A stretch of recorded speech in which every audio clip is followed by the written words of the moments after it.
children, their lens is more transparent than that of adults, and therefore the light filtering capacity of children's eyes is poor relative to that of adults. The other piece I want to also highlight here, not just in the context of children, but in infants, is that the macular carotenoids are accumulated as early as during gestation, during pregnancy, within the first trimester of pregnancy. Welcome to the IQ Podcast. I'm Dr. Rai Banik, here to help you boost your IQ with powerful insights that connect your eyes, your brain, and your whole body wellness. This episode was recorded during the Eye Health Summit, where the world's leading experts shared breakthrough insights in vision and holistic eye care. Hello, everyone, and welcome back to the Eye Health Summit. I'm your host, Dr. Rai Banik, and today it is my honor to introduce my guest, Deshanie Rai. Deshanie Rai is a leader as a vision scientist in the area of the macular carotenoids. She is part of the team at OmniActive Health Technologies, and she is currently the Vice President of Global Regulatory and Advocacy for OmniActives. Thank you so much for joining us on the Eye Health Summit, Dr. Rai. Thank you for the invitation to be a part of this inaugural event, and kudos, Dr. Banik, for hosting this platform to educate consumers and patients on integrative approaches to support their eye health. Oh, thank you for your kind words. It really is my mission to get this information out there. And I think some of the topics that we're discussing in the Eye Health Summit are not commonly discussed between patients and their eye care providers. So it's wonderful to be able to share this important information about how people can be more proactive about their vision health. Dr. Rai, can you share with us, what was your journey into the eye care field? I know that you're a researcher, you're a vision scientist, but what interested you so much about the eye that got you turned on to this topic? I appreciate that. So a little bit about my journey. I've always believed that science, when appropriately conducted, translated, and disseminated, can be used as a lever to help empower self-care and advanced public health. I grew up in a household that valued using food as medicine. And as a scientist, I also recognized early on that it behooves us to research and understand what is it about certain foods that give it its healing and therapeutic properties. For example, there's been a lot of buzz around kale and spinach for protecting eye health. But do we know what is it about these vegetables that makes them nutritionally and physiologically beneficial? In other words, what's in them and how do they work to support vision? So addressing and unraveling these types of questions is what has made me passionate about leveraging science as a tool to advocate nutrition, and more specifically, certain food components and bioactives, and how they can holistically be used to support health, in particular ocular health, through all life stages.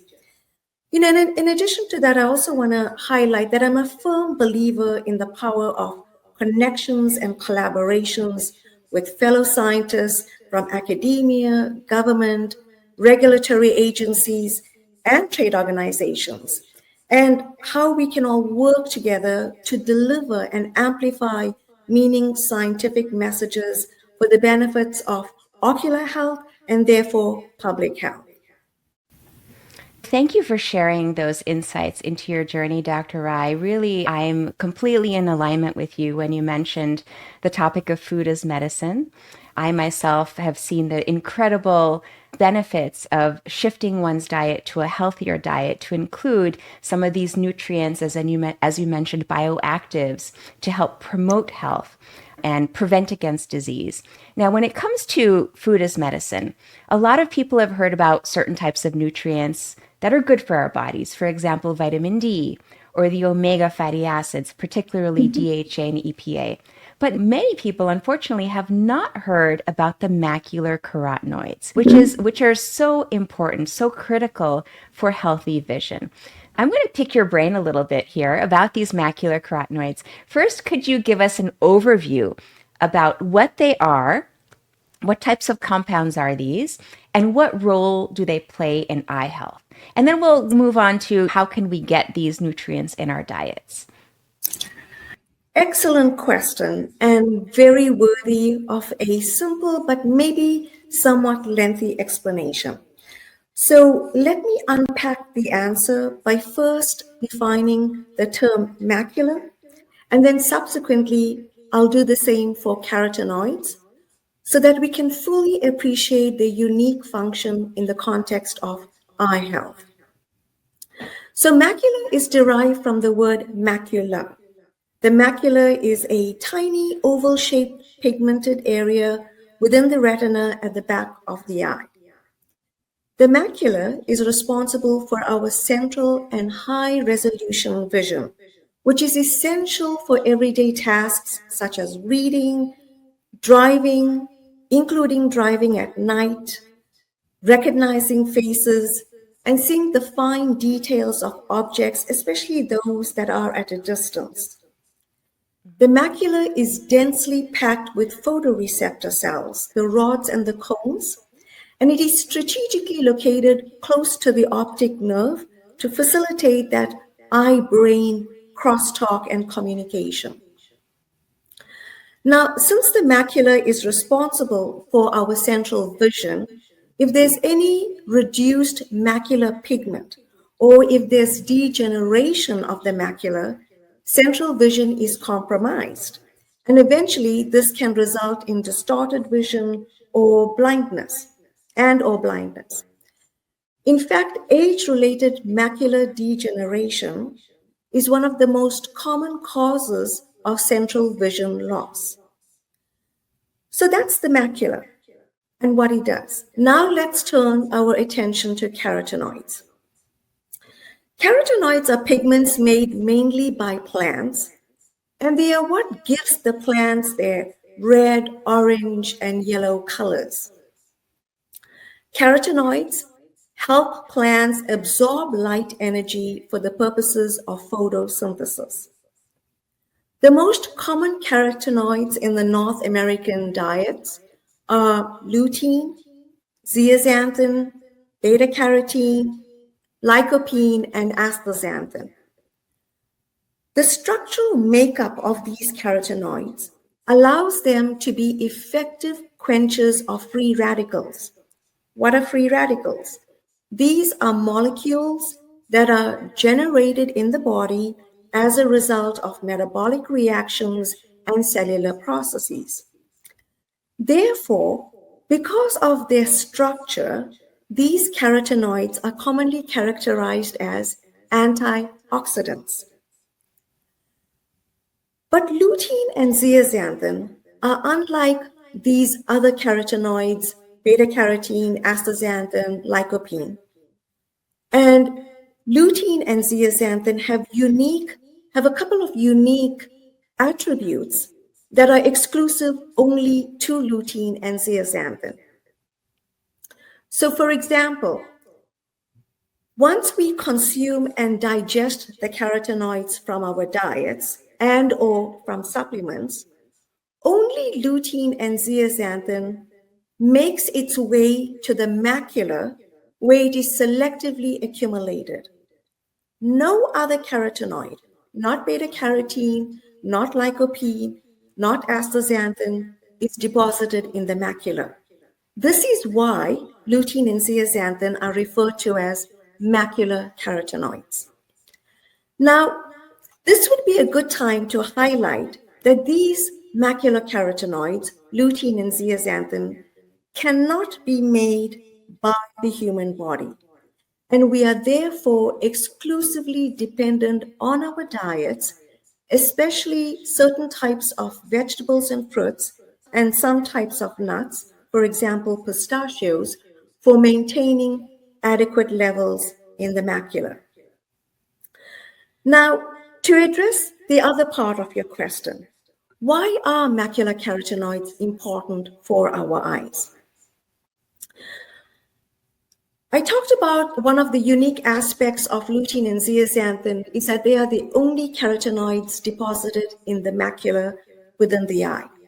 Another unique aspect of lutein and zeaxanthin versus the other carotenoids is that they are highly efficient filters of high energy blue light.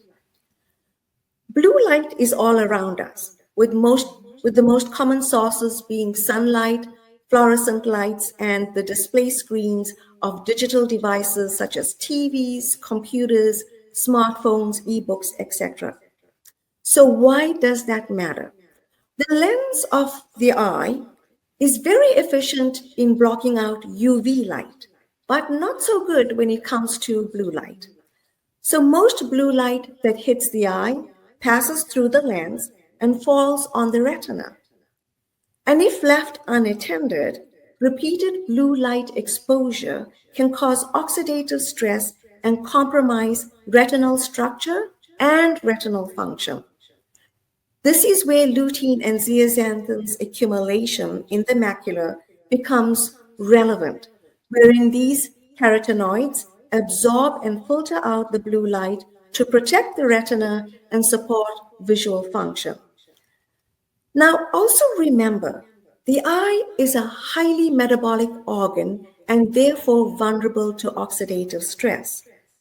So the amount of lutein and zeaxanthin that is accumulated in the macula determines how efficiently the macula will work to filter out blue light and, equally importantly, to mitigate the effects of oxidative stress. And this is usually measured in the context of macular pigment optical density.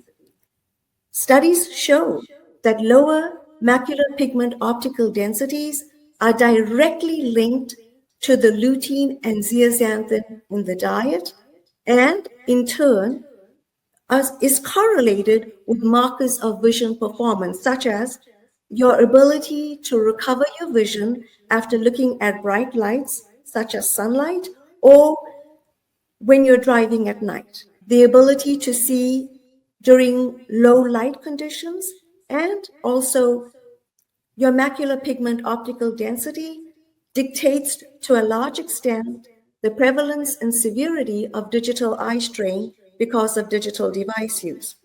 One last point in terms of why lutein, zeaxanthin, and macular health is important for overall vision performance. Low macular pigment is a risk factor for AMD. And we know that AMD in most Western countries is a leading cause of blindness. Thank you so much, Dr. Rai, for that eloquent explanation. I think that's the best explanation I've ever heard of what these macular carotenoids are, their function in the eye, and the benefits of having enough of these, the concentration of lutein and zeaxanthin in the macula, as we can measure as macular pigment optical density, or MPOD. So to summarize for our listeners, there are different carotenoids in nature. They have various functions, usually to protect plants, but when we ingest these carotenoids, they can confer the same protective benefits in our bodies. And in terms of the macular carotenoids, lutein and zeaxanthin, because they're so concentrated in the retina, they protect the retina against oxidative stress. And that is due to various different stressors, particularly blue light. I oftentimes refer to these macular carotenoids as our internal blue blockers. And also the lens does filter out a lot of UV light, but some UV light can get into the back of the eye. And the thought is that perhaps that these carotenoids can also help to prevent against UV damage. Is that safe to say, Dr. Rai, that not only can they protect against blue light damage, or possibly also other types of photooxidative stress? Absolutely correct, yes. And that's mainly because of their ability to absorb light within certain wavelengths. Blue light, of course, for sure, as well as UV and A and B light. Fortunately, the lens at the front of the eye does play a really good role in filtering out most UVA and B light. So the macula but not so good at blocking out blue light. And that's where the macula really comes in to block out the blue light.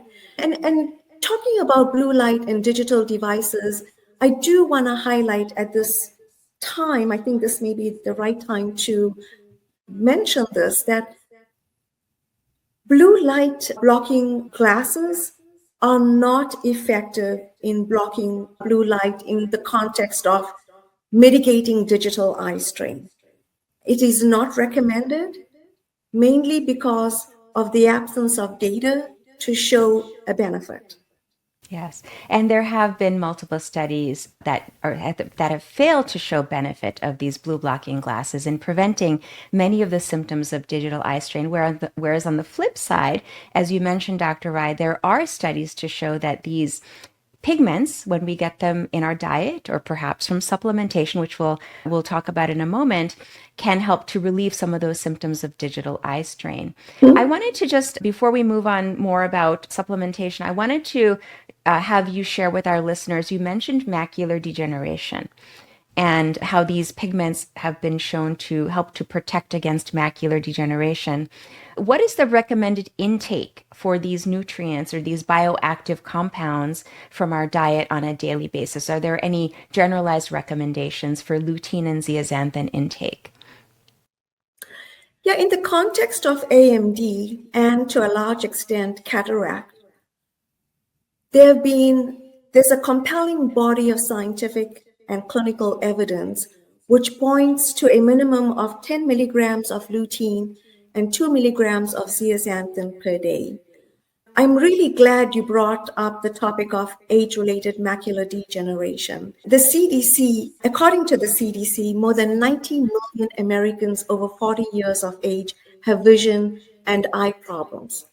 And in the absence of effective interventions, the CDC projects that the incidence of age-related conditions such as AMD and cataracts will continue to see steep increases.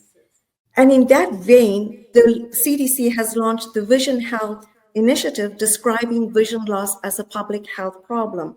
So in this context, your question is very relevant with respect to nutritional interventions and the role lutein and zeaxanthin can play, largely supported by the ARIDS-2 study, which was conducted by the National Eye Institute here in the United States, which I believe is the primary and most important work providing gold standard evidence on the benefits of 10 milligrams of lutein and 2 milligrams of zeaxanthin for delaying the progression of age-related macular degeneration, and likewise for supporting macular health through the life cycle. Absolutely. So in that particular formulation, the researchers in the AREDS2 formulation used 10 milligrams of lutein and 2 milligrams of zeaxanthin. Correct? Is that correct? That is correct. Absolutely. Yes. And so many of the supplements on the market these days, you will see mirroring that dose.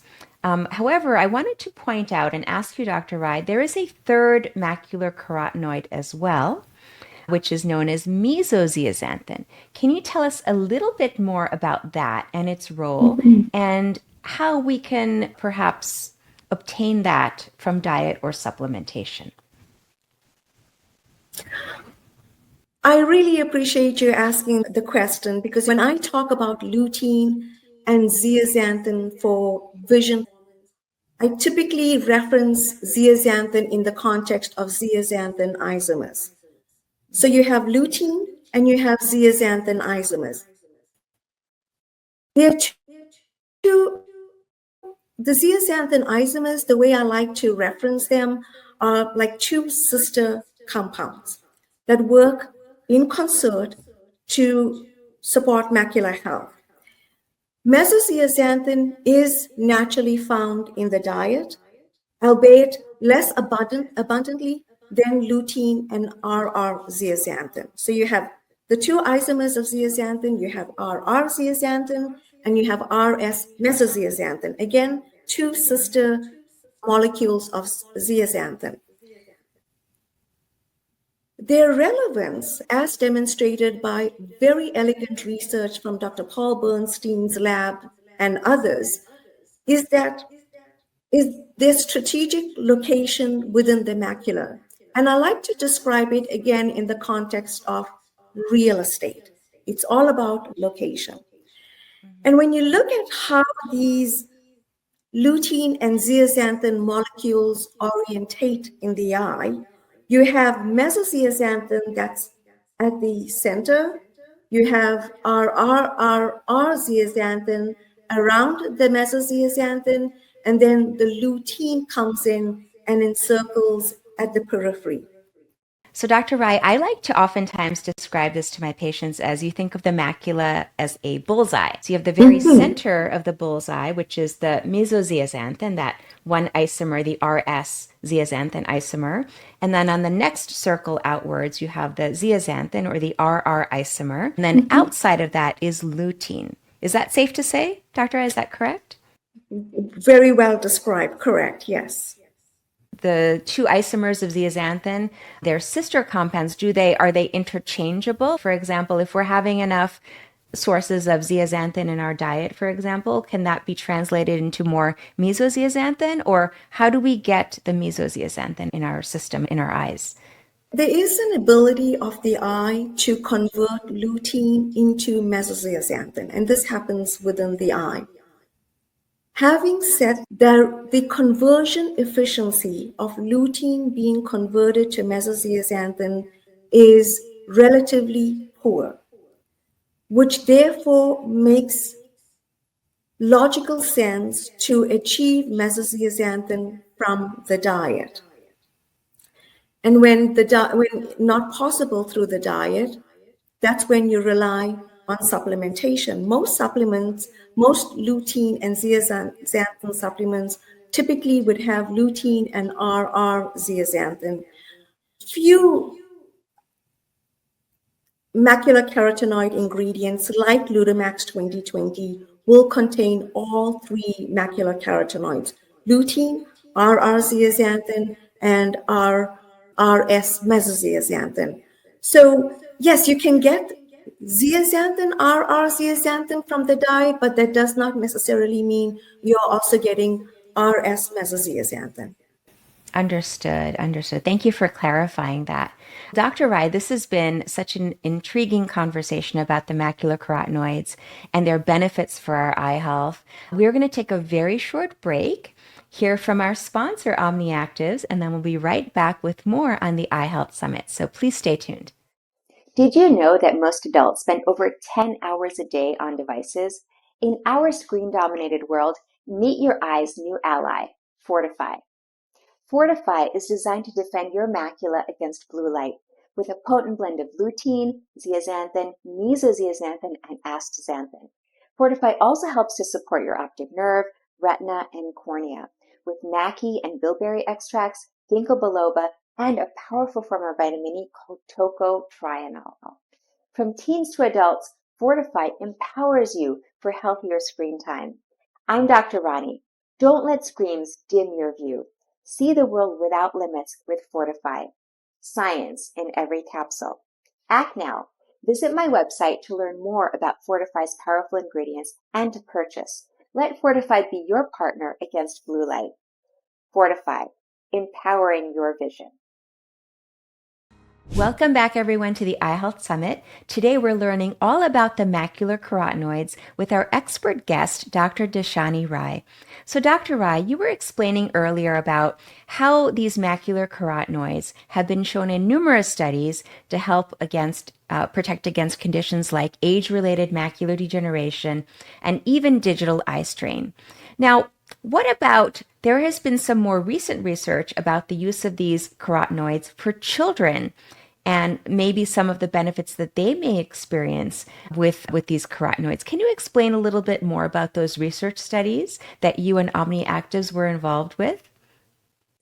Absolutely. I believe the question in the context of macular health for children is relevant, especially given the fact that children, their lens is more transparent than that of adults, and therefore the light filtering capacity of children's eyes is poor relative to that of adults. The other piece I want to also highlight here, not just in the context of children, but in infants, is that the macular carotenoids are accumulated as early as during gestation, during pregnancy, within the first trimester of pregnancy.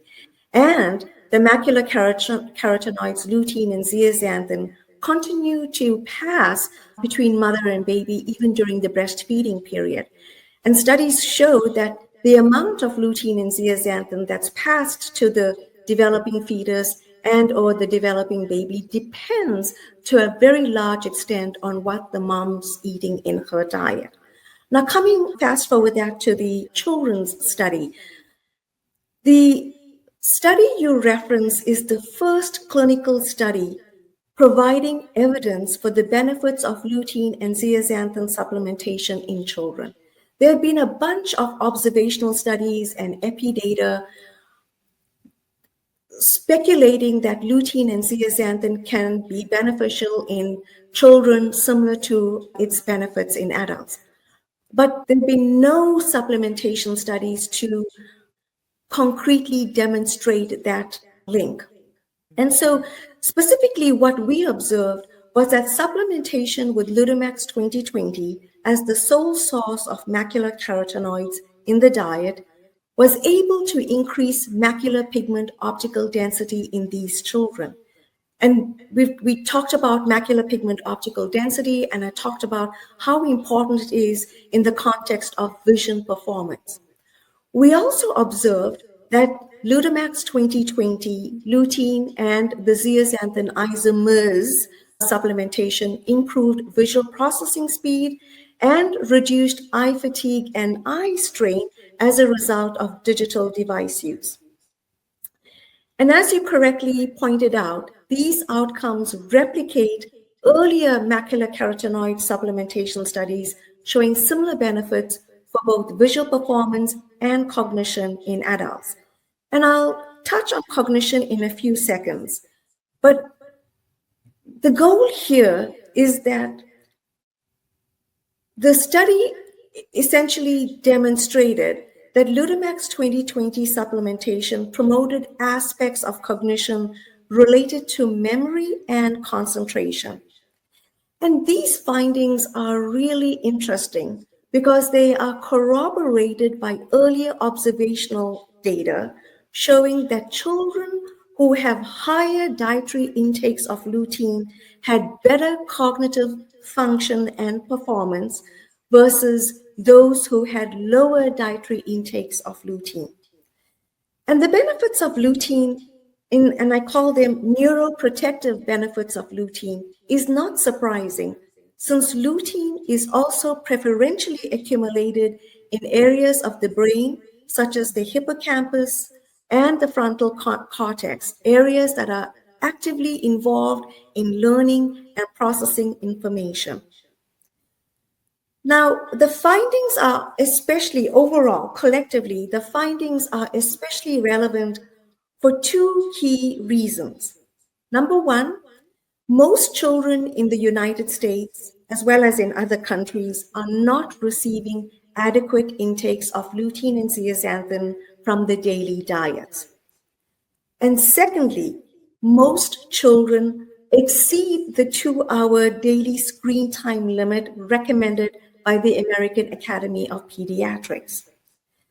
And the negative effects of excessive and prolonged digital device use among children, including digital eye strain and academic performance, is well established. So taking all this data generated on this topic collectively, including the supplementation study, reaffirms the importance of establishing dietary recommendations of lutein and zeaxanthin for both children and adults in the context of vision performance and cognitive health. Thank you for sharing those studies and the results. I wanted to highlight or emphasize 2 points that you made, Dr. Rai, specifically about children. One is that on average, most children in the United States get about only 1 to 2 servings of fruits and vegetables per day. And that is unfortunately woefully inadequate to provide them with the lutein that they need for their vision health and their brain health. So that's one thing. First, there is a gap between what our eyes need and what we're getting through diet across the board, not just children, but actually across the board. The second point I wanted to highlight is that you mentioned that the American Academy of Pediatrics recommends 2 hours of screen time for children between the ages of 5 to 13. Fortunately, recent studies have shown that many children these days are spending 6 hours or more on devices. So well in excess of that 2 hours of screen time. Honestly, so much of our world is on screens, and now many schools have shifted to having their students do homework on screens. And then, of course, children go home. They may be playing games on screens. They may be watching television or connecting with friends and family via screen. So screen time has exponentially increased in this age group. And the diet has not kept up to provide us, our children's eyes, with the nutrients that we need to keep them healthy. So let me ask you, the supplementation study in children, what was the dose used and how long, the dose of Lutemax 2020 that was used, and how long were the children given this supplementation? So it was a 10 milligram dose of lutein and 2 milligrams of zeaxanthin, again, zeaxanthin isomers, RR zeaxanthin and RS meso-zeaxanthin. And the reason we targeted 10 milligrams of lutein and 2 milligrams of zeaxanthin isomers is because it mimics to a large extent what children should be getting from their diets should they be consuming at least 50% of the recommended number of servings of fruit and vegetables. So that's one piece. And then the study was a 6-month long patient study. And we observed it was placebo-controlled, correct? It was a prospective placebo-controlled study, which is really the highest level of scientific rigor that we have in these types of studies. Exactly. It was randomized, double-blind, placebo-controlled, gold standard in terms of clinical study designs. Oh, that's wonderful to hear. I wanted to ask you a little bit more, Dr. Rai, about the cognitive benefits. So you mentioned that these nutrients, lutein, zeaxanthin isomers, can help with the hippocampus and prefrontal cortex. So I'm assuming that translates into memory and cognitive speed, cognitive function. Could you talk a little bit more about that? Yeah, our studies in adults, as well as those of other investigators, both in children and adults, clearly points to a benefit of lutein and zeaxanthin intakes either through the diet and or supplementation for cognitive health benefits. Our studies showed an improvement in processing speed, verbal memory. This is in adults, in composite memory. In children, it translated into episodic memory, concentration, better concentration, focus, collectively aspects of cognitive performance that are necessary to support academic performance. That's wonderful to know. And I'm sure many of our listeners, after hearing the results of all of these studies, the benefits for digital eye strain, both in adults and in children, as well as the benefits for macular degeneration protection, the benefits for cognitive function, people may be interested, our audience may be interested in maybe including Lutemax 2020 within their supplement regimen, in addition to, of course, getting some of these nutrients through diet, which is the way nature intended. So if they are looking for Lutemax 2020, where may they find this particular, it's an ingredient, correct? Yes, so Lutemax 2020 is an ingredient that is subsequently incorporated into dietary supplement formulations and brands. So I welcome the audience to visit OmniActives.com, and you'll get a listing of where you can purchase Lutemax 2020. In other words, which dietary supplement brands contain Lutemax 2020. Wonderful. And we will include that link right below the interview so everyone has access. And I just wanted to echo what you said. So there are multiple brands that have this ingredient, correct? So it's not just that they have to look for one specific brand or just a few brands. There are multiple brands that provide this ingredient, contain this ingredient. Exactly. And I do want to say that this ingredient has been, and the research behind this ingredient has been translated into product offerings, not just here in the United States, but it's also been registered specifically for eye health benefits in countries like Korea and Japan, Australia, in Canada. So there are dietary supplement brands out there and products around the world that contain Lutemax 2020, including the European Union and South Africa.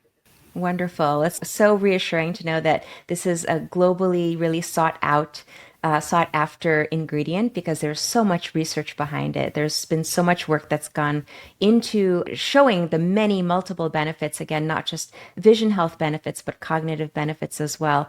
And I just wanted to share with our listeners that I am a strong believer in food as medicine, but I'm also a strong believer in filling in the gaps when necessary. And this is a wonderful way to fill in the gaps to really fully support your eye health from the inside out, rather than to try to put a Band-Aid on it. Many people oftentimes do with the blue blocking glasses. Yeah, agreed. And I believe in this product so much, Lutemax 2020. It is in my own supplement line. It's really a key nutrient ingredient in my supplement line. And I'm always telling my patients, even if they don't purchase my line, to look for that ingredient in their supplements. One thing I did want to ask you, Dr. Rai, we mentioned earlier about the AREDS 2 supplement. Does that supplement, that formulation, typically have Lutemax 2020 as its source of lutein and zeaxanthin? Products that are positioned for AREDS or AMD rather, yes, there are products out there that would be leveraging OmniActive's lutein and zeaxanthin. That is correct. So again, look for the logo on the product. Yes. That's what I always tell my The Lutemax logo. Yeah. Yes, look for the Lutemax logo. That is so helpful, Dr. Rai. I'm just so honored to have had the chance to chat with you about this. I can see how passionate you are about this topic and how so well versed you are, and how you take such complex concepts and make them very accessible and applicable to vision health. So thank you for all the work you do. Now, before we end our time together, I wanted to ask you one question, which is, there are many myths or misconceptions oftentimes propagated about eyes or eye care, whether that be passed down through the generations or whether that be something on social media that people hear. Is there any particular myth or misconception about ocular nutrition, or particularly about the macular carotenoids, that you would love to dispel for our audience today? Yeah, no, this is a fun one. In regards to ocular nutrition, carrots are typically considered and recommended to be the best vegetable or the best food for eye health. And while there's nothing wrong with carrots, I totally agree. They are indeed a good source of beta carotene. They are a good source of fiber and other micronutrients. Relative to vegetables like kale and spinach and peas, carrots are a very poor source of lutein and zeaxanthin. So if the method here is, don't rely on carrots for all your ocular nutrition needs, especially when it comes to supporting macular health. Diversify your fruit and vegetable intake, and because carrots can't do it all. Yes. Well, thank you for saying that. I always say that, and I tell my patients that carrots are the tip of the iceberg when it comes to ocular nutrition. You may see only 10% of the iceberg, but then there's 90% under the water. So yes, have your carrots, but make sure you're getting that diversity, as Dr. Rai just mentioned. Have your kale, your spinach, your yellow and orange bell peppers, your egg yolk if you eat eggs. So many other wonderful foods beyond carrots that can provide you with these nutrients. And again, supplement. I'm such a strong believer in supplementation. Just given the amount of time we all spend on screens, it's better to be proactive in protecting our retinal health rather than to risk oxidative stress and damage. Dr. Rai, again, thank you so much for this enlightening conversation. I really enjoyed learning from you, and I hope that people do reach out. We will put the OmniActive's link and website down below, so if anyone wanted to look into any of those products, they could access them. Again, thank you for your time, Dr. Rai, and thank you all for joining us for this session on the iHealth Summit. I look forward to seeing you all very soon for our next episode. Stay tuned. Thanks for having me. I appreciate it. Absolutely. Thank you for tuning in to the IQ podcast. I hope you enjoyed today's episode and learned something new to help you boost your IQ. Leave us a review and share the podcast with your family and friends. Stay connected with me for more eye-opening insights on eye health, nutrition, and lifestyle. Until next time, keep your vision clear and your IQ sharp.